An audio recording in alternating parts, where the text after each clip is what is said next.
Hello. So nice to see all of you on this blessed Sunday, October 18th, 2020. Can you believe it's already October 18th? 2 weeks away from Halloween. Thank you all for joining me today in honor of tonight's guest. And because I have a little indigenous blood pulsing through my veins, I'm going to take my prayer stick and I'm going to open with a First Nations prayer. Regard heaven as your father, earth as your mother, and all that lives as your brother and sister.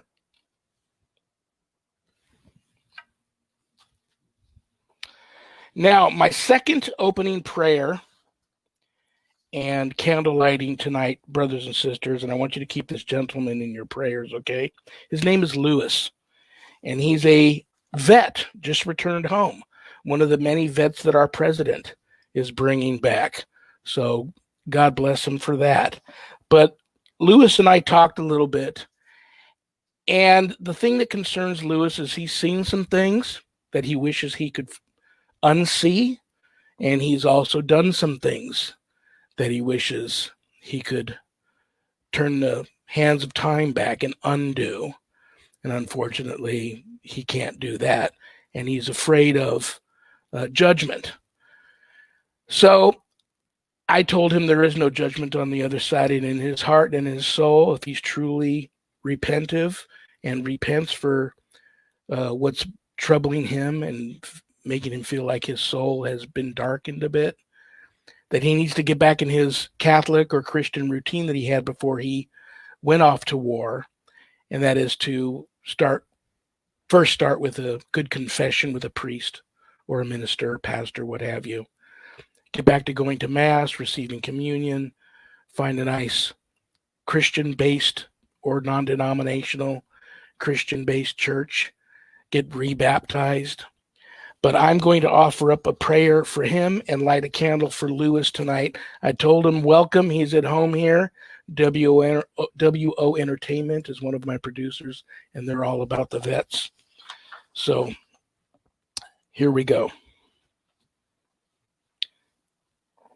Jesus said, "Are not 5 sparrows sold for 2 small coins? Yet not one of them has escaped the notice of God. Even the hairs of your head have all been counted. Do not be afraid. You are worth more than many sparrows." Almighty Jesus, forgive us our sins. Save us from the fires of hell. Bring all souls to heaven, especially those most in need of your divine mercy. Amen. Lewis, brother, hang in there. May the Holy Spirit continue to bless you and your family. Welcome home, brother. Your candle will burn until it burns out. And after the show, it'll stay here with me. After the show, it'll be put where all my candles are on display, burning. All right. This is Reverend Sean Whittington's Paranormal Ministry. I'm your host with the ghost, Reverend Sean the Rev. Welcome to my haunted house, my very haunted house. And before I bring on my very special guest tonight, and I know that's why you all tuned in, so I'll get right to it. A couple of quick announcements. If you want to know anything about my wife and I, our ministry work, go to my website, www.ghost-b-gone.biz. That's the ministry right here in Las Vegas, Nevada, taking cases now. While you're there visiting, remember that my wife and I do not charge for our ministry work. So if you notice the button and you're able to do so, send in a small donation. I promise you it will be appreciated from the bottom of our hearts, and we will put it to good use, I assure you. While you're there, take a look at the page called Spiritual Advisor. In addition to being an ordained exorcist, I am also a certified spiritual advisor, intuitive coach, listener. If you're having issues of a spiritual nature, not necessarily attached to the paranormal, and you would like to make an appointment to speak with me, you can do that on that page. You'll also notice a page called the WSE course /book. I am one of the founding members of the Worldwide Society of Exorcists. And I have an offer running right now. All students enrolling in my 12-week college-level online course, Introduction to Spiritual Warfare, if you enroll before the end of the year, all of my fall students, when they graduate, in addition to receiving a stunning diploma and certificate of completion suited for framing, you would also get legitimate religious relics that I have received from the Vatican that have been touched and blessed by the Pope. And I'm only offering some of those. It's a limited amount that I've received, but I am offering some of those to some of my fall students. You can enroll in that course there at the website. If you just want to know more about the course, you can contact me, or you can go to the Worldwide Society of Exorcists Facebook page and learn a little bit more about the course. You'll also notice on that page my new haunted autobiography, God, Ghost, and the Paranormal Ministry. I think it was September was Children's Cancer Awareness Month. That whole month, I donated all proceeds from book sales to stjude.org and St. Jude's Children's Research Hospital, Nevada. Year-round, part of the proceeds of every sale of every book goes to those two wonderful organizations. But I've decided to extend that offer through the rest of the month of October. So if you haven't done your good deed for the day yet, pick up a copy of my book. You can do it at Amazon, or you can buy autographed copies at the website. They come enclosed in a beautiful house blessing kit. And the beautiful thing about it is, until the end of October, all proceeds of every sale of every copy of my book goes to St. Jude's. And that is a beautiful, beautiful thing.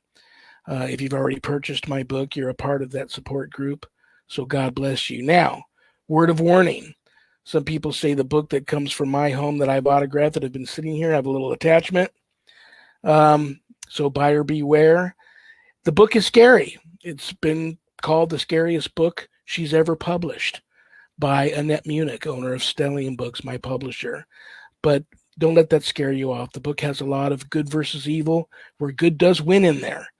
So if you haven't yet, pick up a copy of that. All right, guys. This lady you're going to love. And I can't think of anybody else more deserving to come on Paranormal Nation Radio. Reverend Sean Whittington's Paranormal Ministry, WO Entertainment. We all welcome her. WO Entertainment, Paranormal Nation Radio, my producers. Mark on your calendar. We have a huge, huge Halloween thing coming up, 8 a.m. Halloween morning. They start trying to break the world record and going for 180 hours of straight, live, uninterrupted, on-air broadcasting. So support them through that. 8 o'clock or about 8 o'clock Eastern that night, 5 p.m. Pacific. I am going to have a special 2-hour Reverend Sean Whittington's Paranormal Ministry that night, live from Scotland. We have Haunted Scotland and Scottish Paranormal live from a haunted castle that no one's ever investigated before, live stream. We're going to hook up with them and have them on the show that night. And then hour 2 of that show, David Cook from England will be getting home from a live investigation. We're going to do evidence review. So Halloween night's going to rock here. Mark it on your calendars. I love this lady tonight. She is psychic medium, radio personality, paranormal radio host, shaman practitioner, shamanic practice practitioner, paranormal authority, paranormal experiencer. I know you guys are going to love her. Please welcome to the show the one and only Lucinda Laughing Eagle Morel. Lucinda, how are you? Hi, everybody. How are you doing? I look at your face. There's something about you that when I see you, I just I feel like you're Laughing Eagle and I'm Laughing Sean. you just have a great aura about you and an energy about you and a big heart and a beautiful soul. I'm so happy to have you on tonight and introduce you to my Sunday audience. One of these days I'll get you on the Monday show and introduce you to my Monday audience. But let's get the most important thing out of the way first. I know Okay. you've got a big family. How's everybody doing through this terrible thing we're going through right now? Um, Everyone's going well. We have a big change because we're moving, and so we are among the countless that are actually kind of leaving the big city for a little more remote area and space. So my husband has like a little hobby vineyard. He's Hungarian and he comes from like a wine region in Hungary, and so he makes wine. And we have a tiny little vineyard, and he's been making wine the last couple of years. And we just decided now with COVID and being home, we've kind of really just made the most of it. And it's actually been pretty great. I have three young sons, and the oldest just turned 13, and my middle one turned 11 on Friday. And then I have an 8-year-old. So I got three little boys. We're doing school from home. It's a little bit, it's toggling. My husband and I both work from home. So the internet is jacking all day. But we spend a lot of time together now. And there, it's interesting when you get those little, as they're coming into these teenage years, with the oldest, there was a little trouble in middle school and he was having some struggling with a lot of the social stuff. Mm-hmm. And now that that's kind of gone and the social stuff is a little more online and controlled, he's actually doing better. So he has, they get to see the friends that they know. So they still have their friendships and their relationships, and we keep that going. And now we're planning this move to this. We're getting some acreage, and it's a vineyard, and hopefully I'll have a studio, because what I do, folks who don't know me, what I do is I have to kick everybody out. So there's epic Lego going on outside this window, and there's Play-Doh and Lego happening out there. I have to kind of kick everybody out and then set everything up. And then as soon as the show's over, I got to put everything away, and we're packing. And so it's kind of crazy. So I'm looking forward to actually creating like a little studio space for this kind of thing. Is the wine going to just be for family and friends consumption, or might you be selling it? Probably just family and friends. I mean, well, right now, let's see, we just bottled, and so we've got about 20 bottles. And so that just goes to friends and family. And we'll see how big the production is in this new space, because it's a lot more vineyard. I'll keep you guys in my prayers. I know it's going to work out good. Things work out well for people like you, and I know it will. I'll keep you guys in my prayers. But that's great news. When you were telling me what you and your family have been going through, I remember when I think it was 3rd to 4th grade. We were in Cold Snake, New Jersey, and my dad got a job on the West Coast, but there was a year wait. But he had already left his former job, and so we had about almost a year of just dead time, and we ended up living in a high-rise downtown New York for a year, and I was homeschooled by my older sisters, and that was an experience that I never forgot. And many, many, many, many years from now, all of you guys will remember it. As funky as this year was.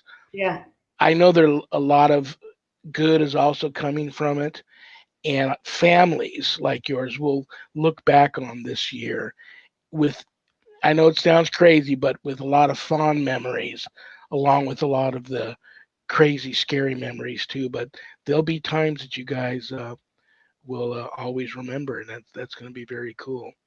I mean, I think that is, for me, that's the message of 2020. That's what all of this energy and time is about. And I've kind of been preparing for this time for the last few years, knowing that something was coming. I didn't know what it was, and it didn't quite make sense. And like all the messages I get, you think it's one thing, and it turns out to be something else. So it's just really about preparing yourself spiritually and emotionally, and just getting into that space of like, okay, something's coming. What do I need to do? And be open. And for me, like if I just take a position of gratitude and let everything kind of neutralize from there, that's kind of my foundation. And so when this was happening, I just thought, okay, we have to make the best of it. You always remind yourself how blessed you are. You always remind yourself how lucky you are, and you live in that space. And then we just try to make it fun, right? And we do what we can. And I say this knowing that a lot of people, in fact,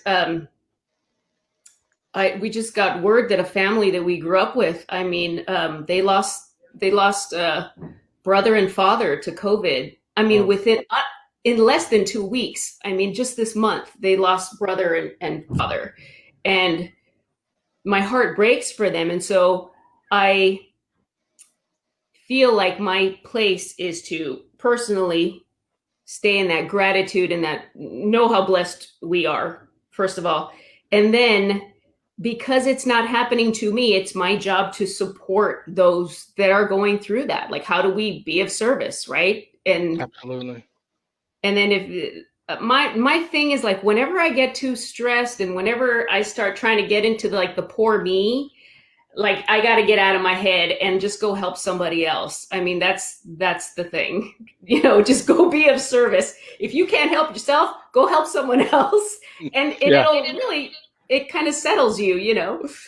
It's very therapeutic Yeah. to help people. And I learned that over the past few years, big time. You do have a wonderful Facebook page called, I believe it's LUCINDA MOREL Energy Readings. Yes. Is there a website too, or just a page? It's just a page. Now, when people reach out to you there, I hear great things. Are you able? I don't really know how the energy reading thing goes. Are you able? Do you try and do like Zoom or Skype, or like you and I are here doing this thing on StreamYard? Do you meet with the people like that? Do you need to see them, or is the way you do it completely different? So the way my readings work, I guess it's kind of funny. I just go with it, I get it and I go with it. So it's kind of not like, so I let people find me. So I really don't do any kind of advertising or anything. I have the page, I have business cards. A lot of it is just kind of word of mouth. People will find me. And my thing is, it's funny because from a shamanic kind of perspective, you will find that there's usually like these little hurdles that I use so that I know that once someone comes to me, I'm ready to help them. So the first will be, you got to find me. Yeah. And then you find me. And then this is where for a long time, when I was doing this, when I started to do this work, I was really grappling with the idea of, well, I shouldn't be charging for this kind of thing, right? Because there's this weird, the money thing, and how does money play into what you do? And it's a spiritual service, and should you be charging? And it's interesting because I was with another shamanic practitioner. This is an ancestor of Geronimo, actually. Wow. And she said, and I was like, mother, but we have to charge. And if we have this gift, and shouldn't we sell, how does that work? And she kind of stopped and looked at me, and she said, do you honor your ancestors? And I said, of course. And she said, well, don't you know that your ancestors worked so hard for you to have this blessed life and these gifts that you have? And she said, back in our ancestors' day, like she said, my parents and grandparents, who were the shaman of the tribe and the medicine people, they paid for nothing. Somebody came and cleaned their house. There was always food. Their job in the society and in the tribe was the community role was that they were the healer, and in return, the community supported them. So they didn't pay for a lot of things, right? And that was the exchange. She says, we don't have that now. So the way you honor your ancestors is that there has to be a monetary exchange or exchange of service, or like there has to be an energetic exchange to level the playing field. Yeah. So that is now kind of my second barrier. I try to price my reading so that it's not extravagant. It's not what a lot of other people charge, but it's enough that you might have to save, you might not, but you know what I mean? It just tells me you're willing to do the work, because from there, once a reading is booked, I'll start getting information. Sometimes it's physical, sometimes it's like a psychometry, sometimes I'm just driving and something will hit me and I'll have to like, whoa, okay, that's not mine. Yeah. You know, you feel this thing. And I collect all that information. And then when we finally have our session, we go over that kind of thing. A lot of times it's people, it's loved ones that'll come in. It's funny, you lit the candle. Who did you light the candle for? This very nice gentleman that just came back from overseas. He's a soldier named Lewis. Lewis. And, okay. Yeah. So check this out, Rev. This is so typical. My Uncle Daniel served 2 tours in Vietnam, and just this morning packing, look, I found his dog tags. Oh, wow. And that's why I, you know, while you were talking, I like jumped up because I put them right here next to me in the, you know, in the little cabinet. So I found his little dog tags. Super cool. And Uncle Daniel was one of my first, he was a good lesson to me. First of all, in life, hugest heart, a total clown, funniest guy, you know, and really kind of struggled with what had happened in Vietnam and the things he saw and the things he did. And so, I mean, of course, a vet through and through.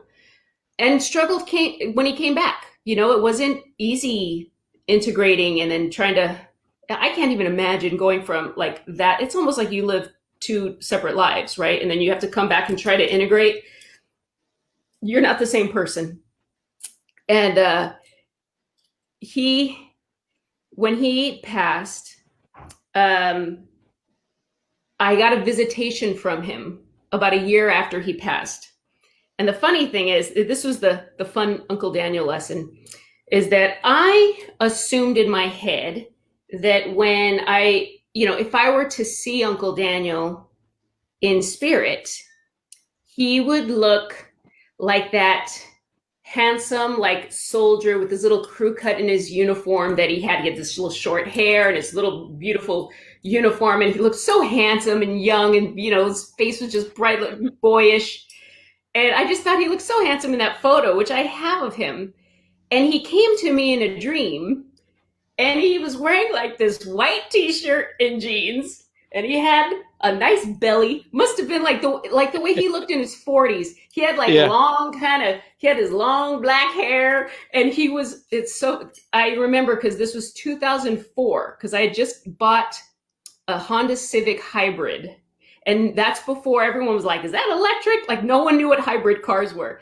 And I had a dream that he was checking out my car, and he was like asking me questions about it. And I was just like, Uncle Daniel, like what, you know, and I was having this conversation with him. And the thing that I learned from that was that our souls, if they visit, they come to you in the form that they were most comfortable, not the form that you were most happy with them, but the form that they were most happy with themselves and in their lives. And that was my fun Uncle Daniel. But he has sometimes when I get military personnel for readings or that come through for loved ones, Uncle Daniel will always bring them in. Oh, that's cool. And so he's become kind of for me, the safe guardian of soldiers, basically. So every time, even when it was my other uncle, Uncle Dick, he served in he was in the Marines, and Uncle Daniel was in the Army, and Uncle Raymond was in the Air Force. They all served in Vietnam. But it's always Uncle Daniel that'll bring in the military people for me. Wow, that's beautiful. Yeah. That's really beautiful. It is just, I was just speaking with somebody not too long ago. I had him on the show, and I just mentioned him earlier, David Cook, and he worked with a spirit that lived till, I want to say, middle-aged, but he came back as a spirit and haunts this location as he was when he was a little kid. And I find that amazing how some of the spirits, and I've seen spirits come back the way they looked when they passed. Right. It's a trip, the way how that, and I have no clue how that works on the other side. I just, like you, I go with it, however they come at me, that's what I go with. But when I first started doing this show, I didn't see this coming, but so many people make my show for me. They hear who's coming on. They either know you or they research you a little bit and they're interested. So they start giving me questions. And me, I end up not getting to all of the questions because the show's only an hour long. But I do have some questions from fans and followers of yours. I'm going to get to those so that I can feel good. I can feel good. Okay. I do have to make a comment about you, though, because I was stalking you a bit for the last week or so to get ready for tonight's interview. And I love the car videos because you got to find a way to get away from the family and send your messages out. And so I noticed the videos you had of you being in the car. That's me hiding. That's me hiding in the car. I love that. And every once in a while, seriously, Rem, every once in a while there's this. Because there's a kid you can't see on the camera. The camera ends here, like right here, there's a kid's face. And he's just like this in the window. And he's going, Mom. They know not to interrupt you, but they can do that. They can do the silent mom. But they know better than to interrupt you. That's classic. Okay. One of your guys, and I think I know where this is gonna head, and you and I have this in common, and I don't even remember what you and I spoke about when we first met. I'm gonna touch base on that too. Fuzzy fellas. What's the fuzzy fellas? Oh, the fuzzy fellas. Is this from are we talking elementals? Because I've had elemental experiences. I believe in them. I know you do. Your heritage, your ancestry, and all of that. So it's big. And then somebody said, ask her about the fuzzy fellas. Okay. Are we talking about, I'm going to call it the car video series. Of the car video series, one of them, interesting enough, I told, which ones? So I made like 3, and then Facebook wouldn't load, I think 1 or 2 other ones because it said I was like they were giving me the, like, you're saying something inappropriate. And I was like, I'm talking about fairies. Like, I don't know what the algorithm was catching, but it wasn't letting me post my own video, which is why I should just get a website or something. Cause I'm getting kind of tired of getting policed by this kind of stuff, but it's Facebook's choice. Fine. It's your house. I'm a guest. Oh, whatever. So the fuzzies. Okay, there's a couple of fuzzies. I think the fuzzies that's being referenced is the visitors that I got before a reading. And so the story behind that, really quick for those that don't know, is I have a lot of protections in my house. And so the thing with the house is that if you have a malintention, you cannot get into the house. You're not allowed in the house. If your intention is neutral or helpful, or you need something, you're allowed in the house if your heart is right. I'll say that. And so one night I was putting my youngest, who's, let's say he's going to be 8, but he must have been like three or four, maybe, I guess. You know that age when you got to go lay down with them in the bed for a little while until they crash out, and then you have to like carefully sneak out and get out of the room. Okay, so I was doing that, and he had fallen asleep, and I was, crushed in like the side of the bed, like how the heck am I going to get out of here? And the bedroom door was a little bit ajar, and as I was just kind of poking out, and it's kind of dark, I saw this shadowy figure of two little fuzzball looking things.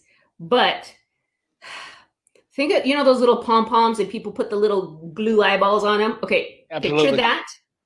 Make that maybe about a foot and a half in diameter to about 2 feet tall. Something, I saw no kind of leg, maybe some little arms. And now make it really dark and dirty and wet it. And so, and the face was very small, and it did not look pretty. It was not anything pretty, but the energy was no malintent. And so it's this whole thing of like, at first you see something and it's jarring. And so you're kind of like, what the heck?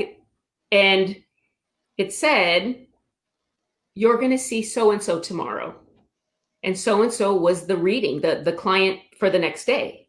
Oh. And I said, yes. And then they just both went, whoop, and they disappeared. And I thought, all right. So I went to the client's house the next day. And to answer that for that other question, sometimes it's face-to-face, sometimes it's on the phone. I've had people, spirits, I had a soldier come to me and just tell me, you need to talk to my wife. And I'm like, who's your wife? And it was like, and then it was this whole thing, and it turned out it's the wife of a friend that I know, and I had to find her and give a message on Facebook. It was like a messenger thing. I mean, you never know, right? Every situation is different. So the next day I saw this client, and I gave her the reading, and the whole thing went, and just kind of off the cuff, I was like, all right, so these things came to see me, and apparently they know you. And she was like, and I drew them out. I said, this fuzzy thing, and I kind of described it, and she was just kind of like really staring at me. And I said, like, so she drew it and I drew it, and and then we both kind of did, it looks like this. And it was the same thing. And she goes, I know exactly who they are. And she recognized these little beings, and she recognized them as hers. And so, what is in your professional opinion, there's so many different, I've seen some pretty crazy things. I just lump them under the elemental umbrella. Yeah. I've seen some pretty weird things. Like, I don't know if I told you the story about the big tree in my yard that was going to fall on my house. Yes. And I got a lot of heat from people in my field for, acknowledging the elementals, but it is what it is. After you learn things, you do things, when in Rome. I can't deny that my wife brought home years ago this really weird rock from Hawaii, and we were having some really weird issues in the front yard till I noticed it, and I said, what is that? She said, oh, that's the rock I brought back from Hawaii. I went, oh my God. So I was supposed to mail it back. I didn't, but I talked to a guy who's a holy man over in Hawaii. What I did was I put it in an area of my garden in the front of the house that's probably the most well-kept area, and it's got some shade and stuff. And I apologized for where it was at. I apologized for not being able to send it home. I offered it, I dug a little hole below, and I put some candy and peanuts in there, and some money and some holy water and some alcohol and tobacco, and and I washed the rock off really good and set it in this area of the garden. All our issues in the front yard that were weird stopped. But that whole area of my flower planter, now out here in Vegas, you can hardly get anything to grow unless you cheat on the watering. Yeah. But I don't cheat. So 3 days a week, 5 minutes a watering cycle is all I'm allowed, and I adhere to those rules. But that area of my garden grows beautifully. This thing is now surrounded by all these natural succulents and aloe, and the tree that was there is probably the biggest, healthiest tree on my land. So, is it my imagination? Partly, but I do believe all that exists. And then you threw out the word fairy earlier. And do you believe that those are some type of fairy, or do you believe they have a different name, or are they all elementals? How do you feel about all that? Well, so here's how I'm just categorizing it for me. So first of all, to the people who would criticize your even acknowledging them, I would say this: if it shows itself to you, then it is your job to acknowledge it. People might criticize it because it's never shown itself to them. Like, and I go back to this, folks, if you don't see it, more power to you, but I don't have the luxury of disbelief. When you're in it and you see it, from the most amazing things to the really, really scary, like take the breath from you moments. It's a luxury to be able to criticize and say, oh no, or that was just blah blah blah, or that you didn't do it right, or you were tired, or whatever excuse you want to make. I know what I've seen, and I've seen too much to go back. I can't help it. But what I'll say is that I have faith that if I'm getting it, I was made for it, and I was made to work with it or have that encounter and say, and kind of just own my own self and power and faith, and just say, what do you need? What's up? Yeah.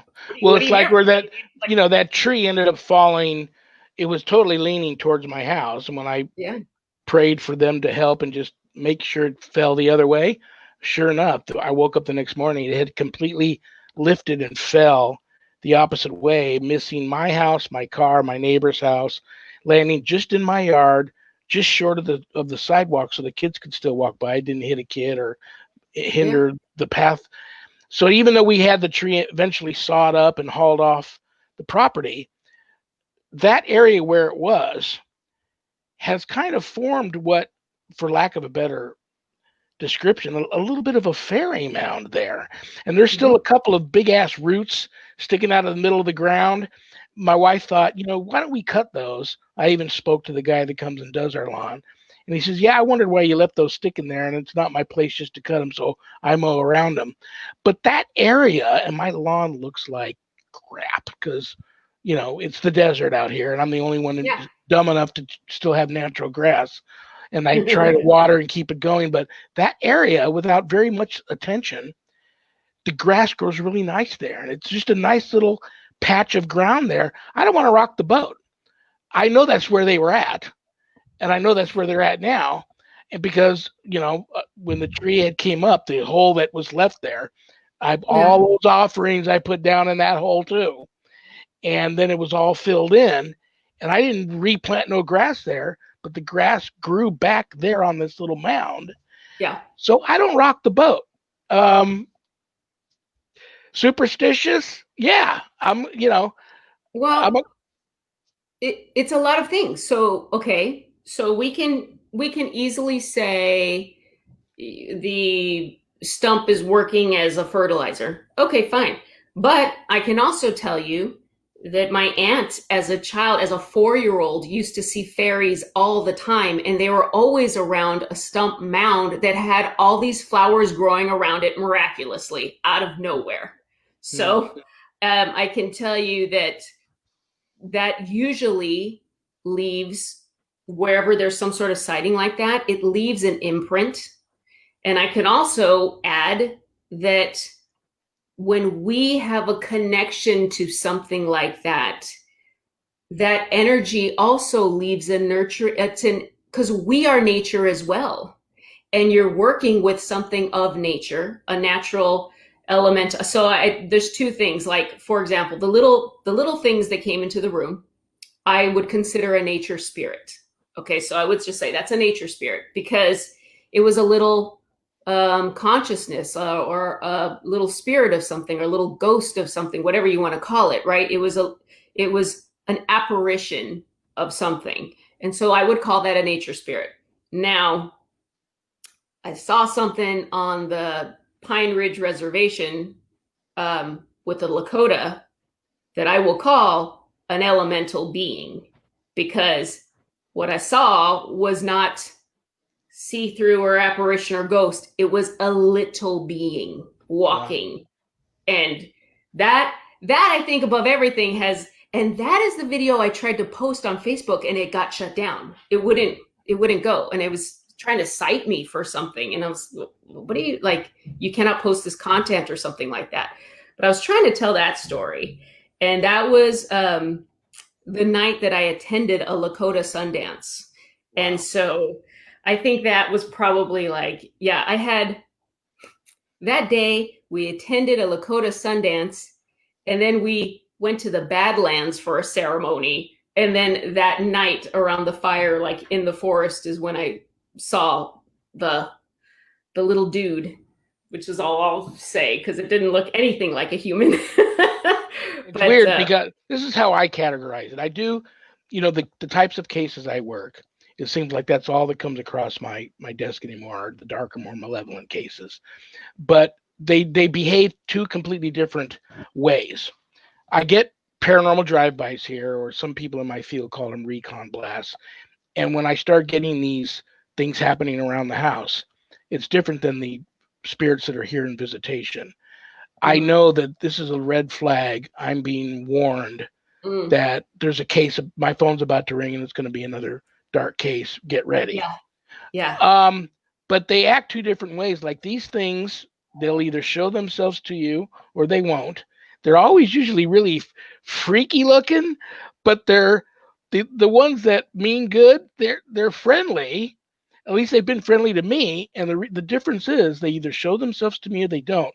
The ones that aren't friendly, that are of a malevolent nature, or God forbid demonic, they never show themselves, but they lash out physically. And I have one of the favorite things for them to do is there's, I think, a very low level one near my front door. My front door is a really weird place. And very often, if I'm in the middle of working a case, or I feel a case is coming, I'll get home from work, and as soon as I stick my key in the front door, I feel like something has bit my right hand. And I look down, I don't see anything. I let myself in the house. Sure enough, I'll be eating dinner with Sharon, and she'll go, "What happened to your hand there?" And you can see what looks like a tiny bite mark and 3 scratches across my hand. That's if, like, maybe I smacked my hand into a cactus or something. And I know, and I go, but that's how I'm able to tell the difference between the two. If I see an elemental in the yard, I know it's not a demon. I know it's an elemental. Right. And he's showing himself to me for a reason. The energy is so different. It's literally like if you had like a kitten and a rabid dog. I mean, it's, you're going to react your reaction is completely different, I know there's people out there right now, like I've gone on record and said I've been blessed to be invited onto a couple of reservations here locally to work cases, and that's a big honor because they have their own holy people.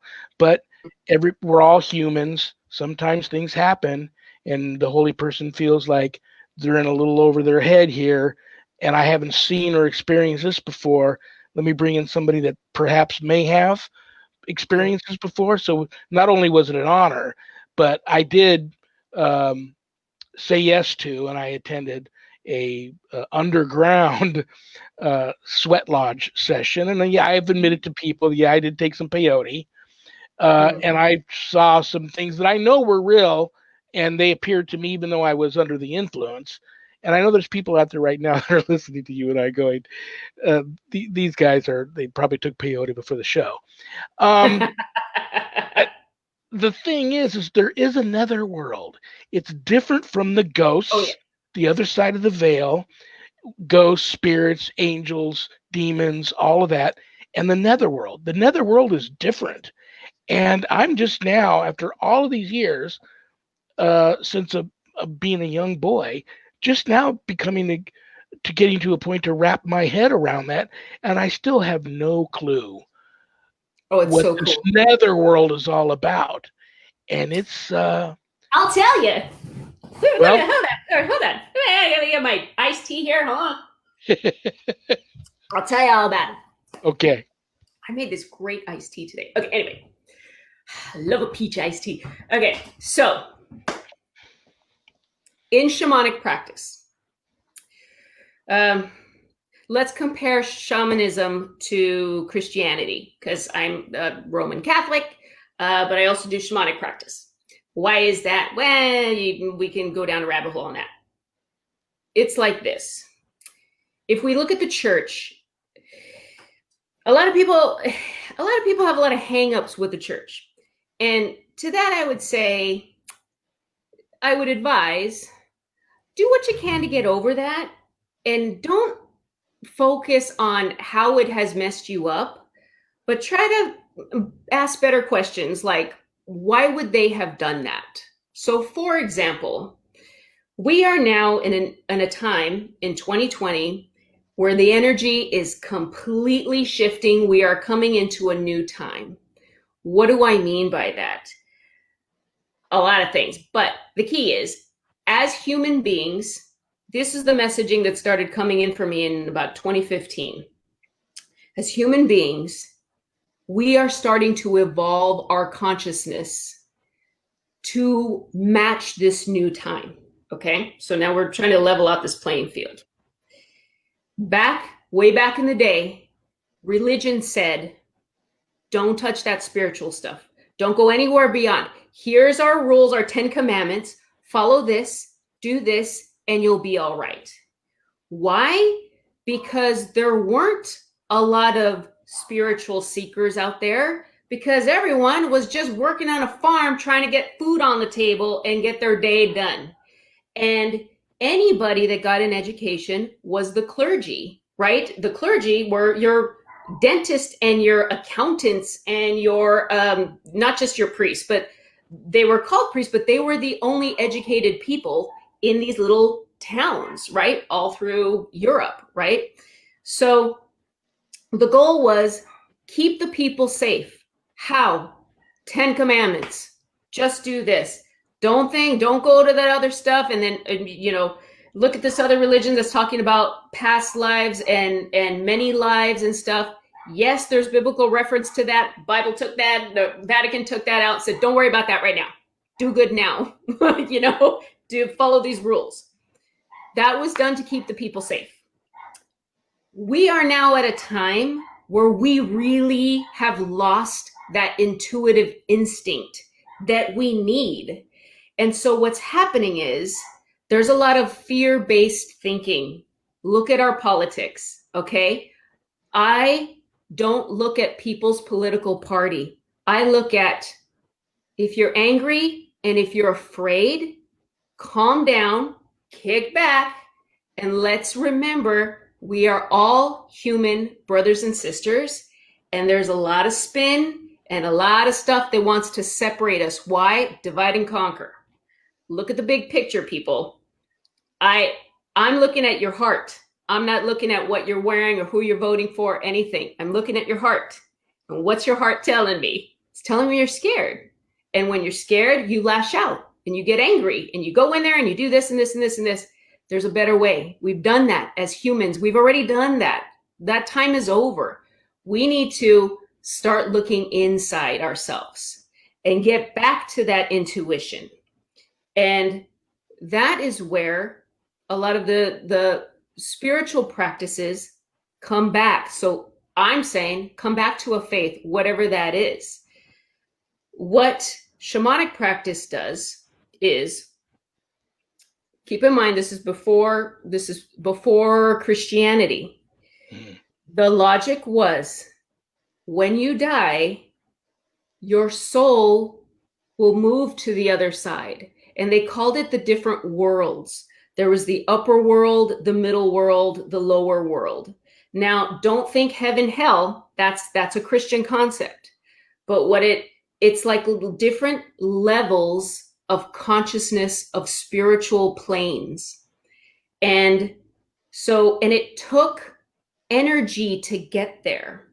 And so what the shamanic practice was, and really it's just a lot of it's the same as meditation. It's the same kind of as prayer, in that you're getting quiet, you're going in, you're going on journeys, which is a lot of what the peyote was. And someone asked about my background. The majority of my native blood is Huichol Indian, and the natives of the Huichol, in the now like Jalisco area, Leon, Guanajuato, these areas in Mexico. This is the tribe that revered the sacred peyote.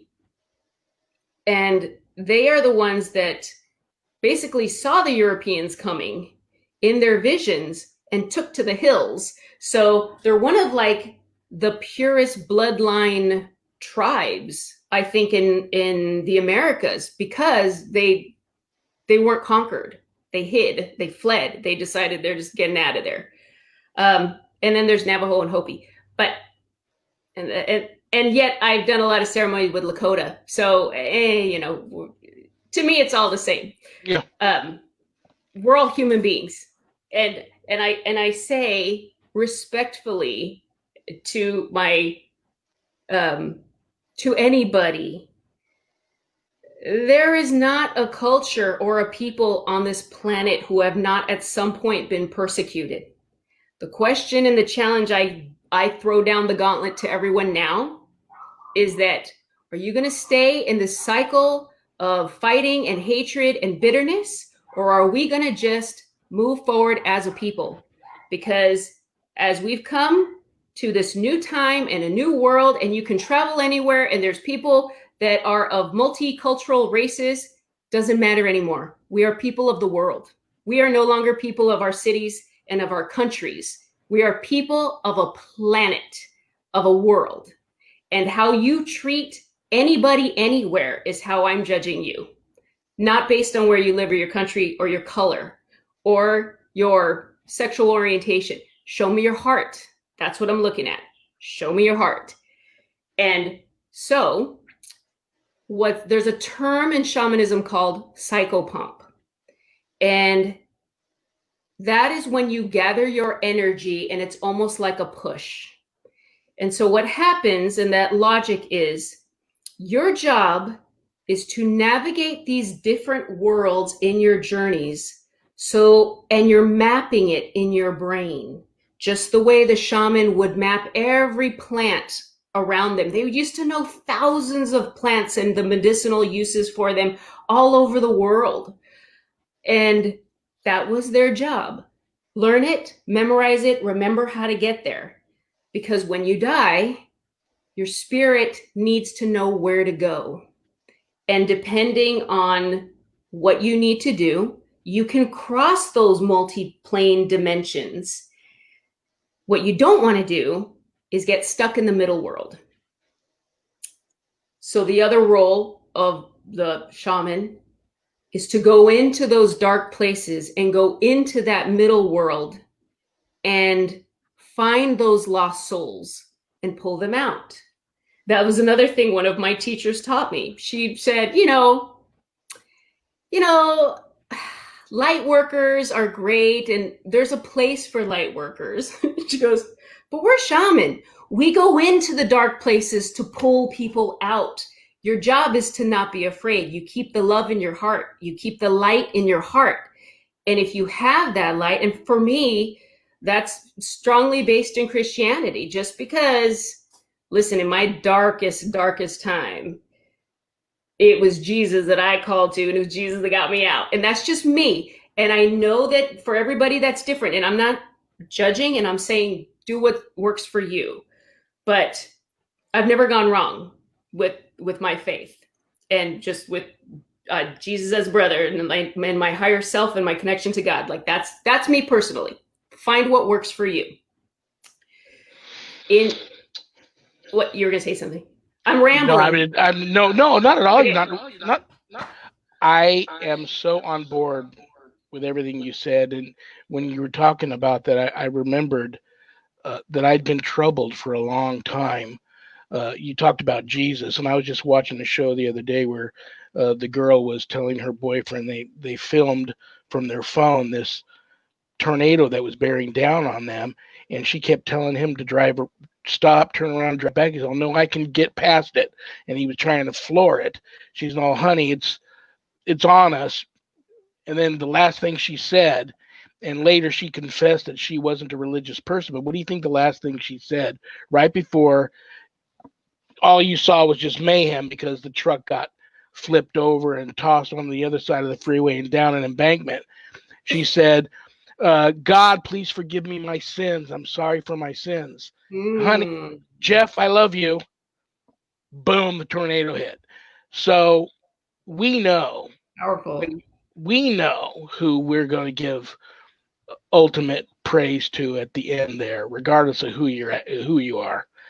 Yeah. And I remembered when I had, for lack of a better term, I don't know if you call it a cougar or a mountain lion or what, but one sat in my lap that whole session when I was in that sweat lodge, and actually crawled up a ladder like a human being out when I left.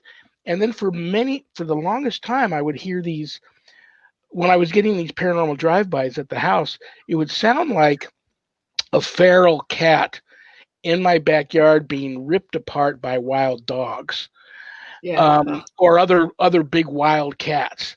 And finally, after I thought, that happens over and over and over again. Sometimes even like when I'm doing my evening prayer, sitting right here, and my face is 3 feet away from this big window that overlooks my backyard, right in the middle of a intricate part of the prayer, I get that scream outside there. I've gone out there many times to see what's going on. I finally reached out. Something told me to reach out to that holy man at that tribe and ask him about that. And he was so disappointed in me that I didn't know what that was. All this time, I was fearing what was going on out there, but he said it was your cat.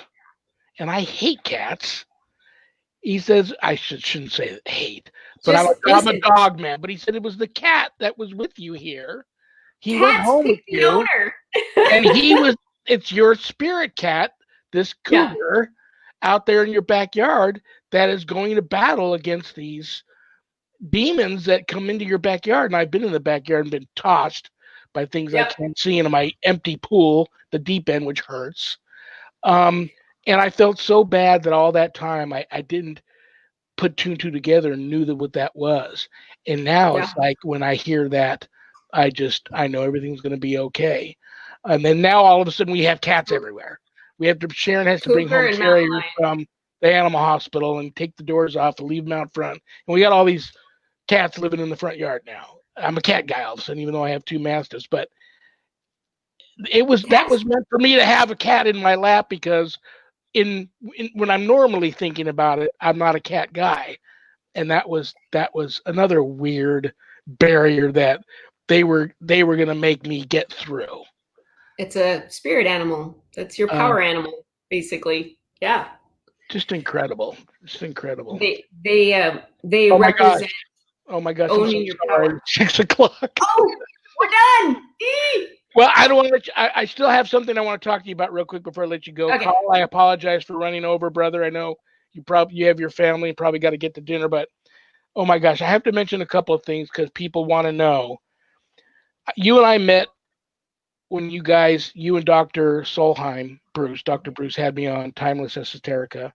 People have read there's not going to be any more timeless esoteric. I'm having Dr. Bruce on my show tomorrow night, Vegas Supernatural. They want to know why, if you know why there's not going to be any more of those. They loved them, even though it was once a month. They loved them. Is there a chance they may come back? Should I just put Bruce's feet to the fire tomorrow night and let you off the hook, or? Sure. Listen, I got the notice. So I just Bruce goes with his intuition, and his intuition just told him, like, you need to stop. Right. This is where you stop. And he's got a lot of things going on. So I think it was really, it was getting to be too much for him. So I think that's why he did it. But yeah, pepper him with questions tomorrow. He's going to love that. Oh my gosh. Just come with like pitchforks and torches and like, you messed me up. I love you. I respect you. I knew that I was going to want to just talk to you the rest of the night. There's I've talked to my producers before about possibly extending the show longer than an hour. And if I do that, perhaps there might be, I might consider a co-host down the road, and I can't think of a better one. I'll make a weird kind of maybe announcement tonight that I've thrown that fastball at you, and you caught it well. But I know you've got a lot of things going on to your family. You're in the middle of a move and all that. We'll talk more about that. But the most thing I wanted to talk to you about tonight, and I'll wait till I have you on again. I'll throw some open dates at you. It'll happen maybe even before the year's over. I have this list. I typed in witchcraft many, many years ago and printed out this sheet of a list of the top 20 things that are considered witchcraft. And I find myself all the time advising people, don't do this, don't do that. Oh, you did that? Bad. And I know that I've been a hypocrite because sometimes I do some of those things in what I do. And I've even been called a hypocrite by a client or two, and I understand where they're coming from. Next time we get together, I want to talk about all these things that we advise people not to do that perhaps we still do, or we do versions of them, but it's all about our intent and how we practice that makes it different from what how they did it, which brought some funk down on them, and how we got to figure out how that change that funk around. I can answer that, so I'll answer that next time. But yes. God bless you. God bless you. Have a safe move. You, your family, your children are in my prayers. You remain in my prayers. I will throw some open dates at you. We'll talk about the whole. I have to have a really good sit down with my producers and see if they're all for having a longer show for me, and then have to sit down and really talk with you about where you're at, if you might want to take on that challenge. I mean, if Bruce is going to say goodbye to you.